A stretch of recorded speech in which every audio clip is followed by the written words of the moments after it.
Ito ay rated SPG, striktong patnubay at gabay ng magulang ang kailangan. Gigil na gigil nga si Tanggol ngayong alam na niya na ginagamit pala ni David ang kanyang pangalan at pagkatao.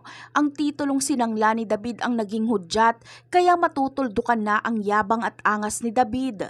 Kaawa-awa nga ang sinapit ni David sa pagbugbog sa kanya ni Tanggol, ngunit pababayaan ni itong makatakas ni Tanggol para makita at makapagsumbong pa si David kay Rigor.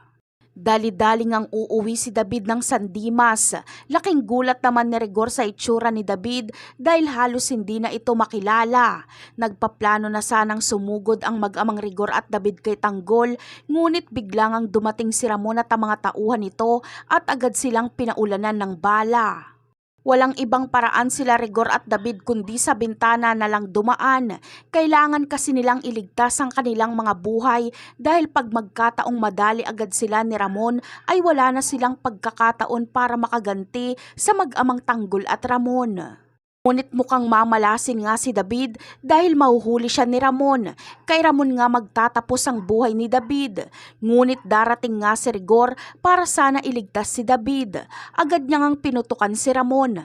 Malala din ang tama ni Ramon at balak talaga itong paslangin ni Rigor. Mabuti na lang ay dadating si Tanggol para iligtas si Ramon at para tapusin na din si Rigor.